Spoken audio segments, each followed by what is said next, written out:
చెయ్యి అంటారా లేదా? చెయ్యు అంటారు. కానీ ఇది నా చెక్ వచ్చేసి సెప్టెంబర్ 2017 నేను 10,000 రూపీస్ ప్రోడక్ట్ కొనుక్కున్నా అని చెప్పిన కదా, అది నా జాయినింగ్ డేట్. అప్పుడు కొనుక్కున్నప్పుడు వచ్చినటువంటి చెక్ ఇది.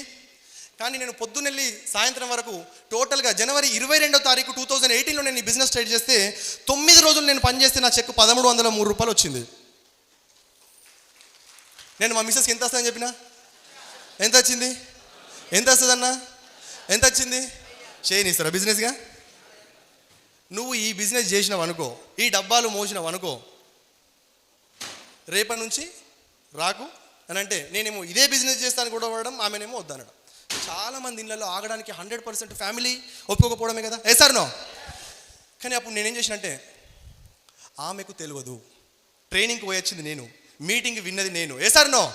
1,00,000 రూపాయలు కన్ఫామ్గా వస్తుంది, నేను చేస్తూ పోతే వస్తుంది. కానీ ఆమె నమ్మట్లేదు. ఈ 9 రోజుల ఇన్కమ్ చూసిన తర్వాత ఖచ్చితంగా టార్చర్ అయింది. ఎందుకు టార్చర్ అయిందంటే చూడండి, మళ్ళీ చెప్తున్నా ఇక్కడ, 1,00,000 రూపాయలు వస్తాయంటే ఎవరు వద్దనరు, సార్ నో. కానీ 1,300 రూపాయలు వచ్చింది కాబట్టి వద్దు అంటున్నారు. ఇప్పుడు మీరు కూడా బిజినెస్ స్టార్ట్ చేసినప్పుడు తక్కువ మన వస్తుంది కాబట్టి ఫ్యామిలీ నుంచి ఖచ్చితంగా రిజెక్షన్స్ ఫేస్ చేయాల్సిందే. కానీ ఆ రిజెక్షన్స్ని ఫేస్ చేసే ముందు మీరు ఏం చేయాలంటే కూల్గా ఉండి ట్రైనింగ్స్ అండ్ మీటింగ్స్కి మీరు తీసుకెళ్ళండి. నేను ఎప్పుడైతే నాకు ఈ లాజిక్ అర్థమై మా మేడంని ట్రైనింగ్కి తీసుకెళ్ళడం ద్వారా, మీటింగ్స్కి తీసుకెళ్ళడం ద్వారా మా మిస్సెస్ ఇది చెయ్యి అని చెప్పేసి చెప్పడం, సపోర్ట్ చేయడం, నేను ఎంత పొద్దున బయటకు వెళ్తే అంత పొద్దున నాకు భోజనం కట్టియడం, అలా స్టార్ట్ అయింది.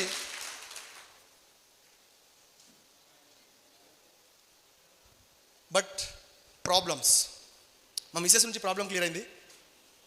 ఇప్పుడు సమాజం నుంచి, సొసైటీ నుంచి ప్రాబ్లమ్స్ స్టార్ట్ అయినాయి.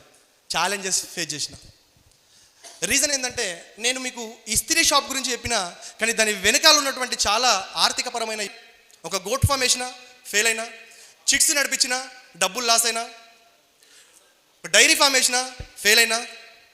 నేను చాలా మంచోడిని, మీరు కూడా మంచోళ్ళే.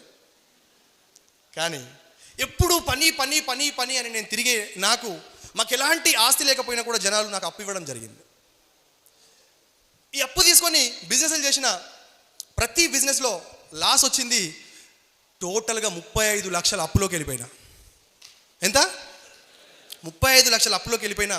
ఇక్కడ చాలామంది బిజినెస్ ప్లాన్ చెప్పిన తర్వాత, సార్ నాకు ఒక 5 లక్షల అప్పు ఉంది సార్, అప్పు తీరిపోయినాక నేను ఈ బిజినెస్ స్టార్ట్ చేస్తాను సార్ తర్వాత.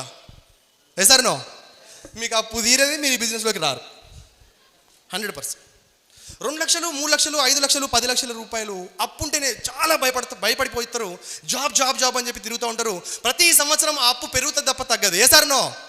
కానీ ఈ ట్రైనింగ్కి వెళ్ళిన తర్వాత నాకు ఇది అద్భుతమైన ప్లాట్ఫామ్, ఖచ్చితంగా నేను ఇందులో నా అప్పుని తీర్చుకోవచ్చు అని పూర్తిగా నమ్మిన, మనసావాచ కర్మను నమ్మిన, నా మిసెస్ కూడా నమ్మింది. బట్ నా మిసెస్ సపోర్ట్తో మేము ఏం చేసినామంటే, ఈ అప్పుల వాళ్ళు రోజు కాల్స్ చేసి మా ఇంటికి వచ్చి గొడవ చేయడం స్టార్ట్ చేసిండ్రు.